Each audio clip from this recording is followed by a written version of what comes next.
guys, welcome back to another one of my videos. If you've never been here before, my name is Rio and I talk about Jesus.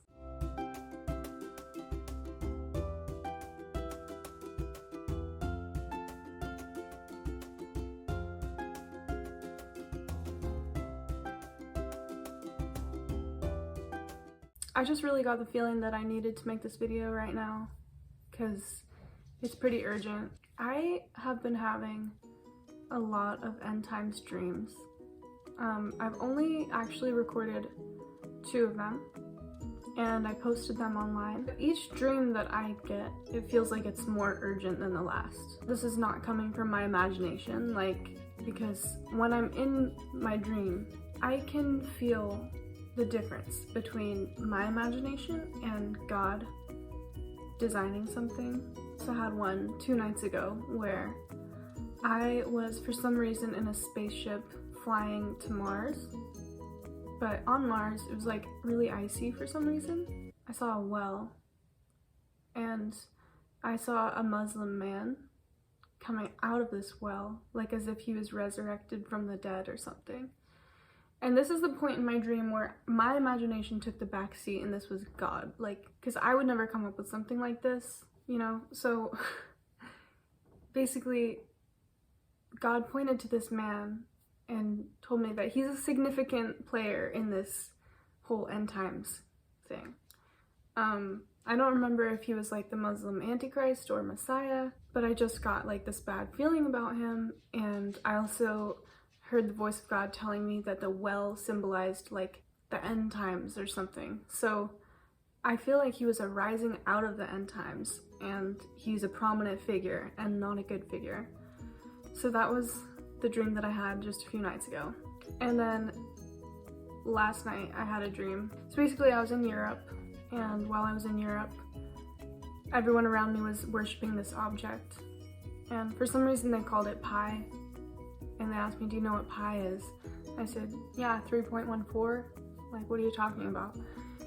But then God kind of showed me that it meant the abomination of desecration that will be placed in Jerusalem during the end times. And if you don't know anything about the abomination of desecration, it's basically like an unholy object that the whole world will worship in the end of days. So this would make sense because in my dream it felt like everyone around me was worshiping this object, and it was not a good thing. It was not a good feeling. So yeah, and then I also had another dream that was like God showing me how through the ages people have gotten more and more corrupt, and I could feel his sadness as each generation passed. So yeah, so that was a really sad dream, but it kind of gave me some insight into God's feelings and why he feels the way that he does about us. And God is an active God. He's not just sitting up in the clouds witnessing all of this. His emotions are in it, and he definitely wants us to turn to him and not to sin. I'm going to read out of Matthew 24, starting at verse 4. It says, "Don't let anyone mislead you, for many will come in my name, claiming I am the Messiah." In my Mars dream, I got this feeling about that man, that he was pretending to be the Messiah. And I'm gonna respond now to some naysayers out there who don't actually believe that this prophecy stuff is biblical, because it is biblical, because it says that in the end, the Bible says in the end of days, your young men will dream dreams and your old men will have visions or something. Yes, it is true that nobody except God knows the exact time when Jesus will return, but I heard someone put it really nicely in a video that I watched recently, that we will know the signs to look out for. And that's what this verse is telling us. So we will know the season, right? This is gonna happen soon. So it's urgent, you guys, that we turn to him. I know that it is. Okay, I wouldn't be telling you all this unless I knew that this was true. And Jesus says, whoever tries to hold on to his life will lose it, but whoever gives it up for his sake will keep their lives. And I strongly believe that. So I'm going to keep talking about this stuff. So in Matthew 24, it says, I already read that part about the Messiah, and he will deceive many. They will deceive many. And you will hear of wars and threats of wars. You guys, we're literally living this right now. We're hearing about so many wars. We're hearing about Israel being surrounded by armies. But don't panic. Don't fear. Don't have fear. This should be a good thing. If you're right with God, this is a good thing to you. This is not a reason to panic. Yes, these things must take place, but the end won't follow immediately. Nation will go to war against nation and kingdom against kingdom. It's going to get worse. These things that we're living through right now, the inflation, the natural disasters, the wars, these are only the beginning of the birth pains. There will be famines and earthquakes in many parts of the world, but all of this is only the first of the birth pains, with more to come. Then you will be arrested, persecuted, and killed.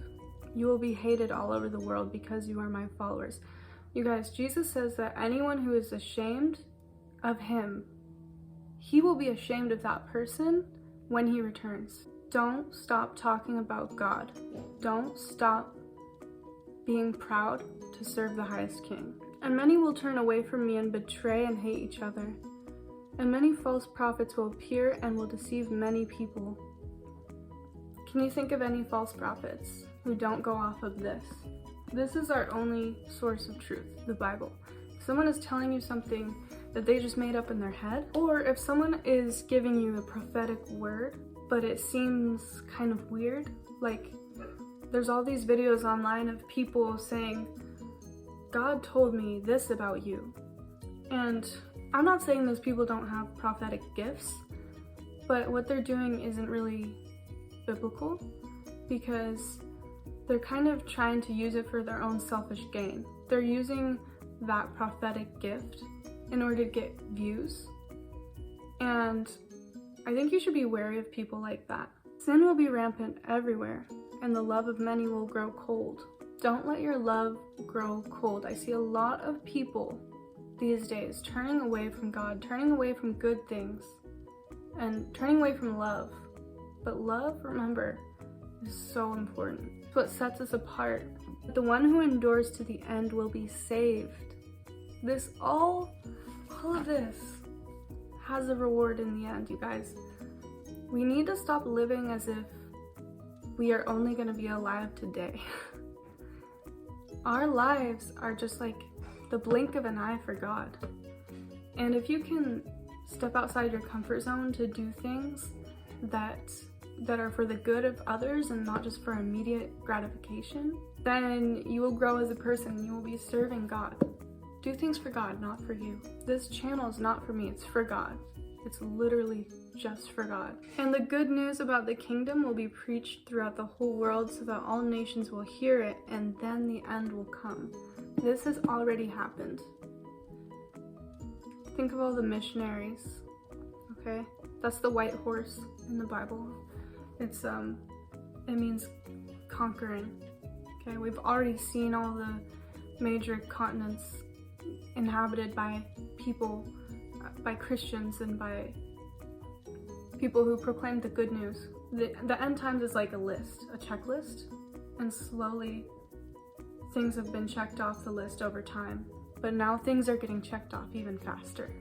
The day is coming when you will see what Daniel the prophet spoke about, the sacrilegious object that causes desecration standing in the holy place. Then those in Judea must flee to the hills. And then I think I've already included that verse in one of my videos. This isn't about fear, guys. This is about living a life that's true to God until the end. Are you right with God? Are you doing everything in your power to connect with God every day? Because He is the most important thing in your life. More important than love, more important than family, even. More important than money, more important than fame. He's bigger than your problems. He has a bigger plan for you and for your life, so stop living as if he didn't exist. It's time to turn to him. All right, God bless you guys, and have a great day. Bye.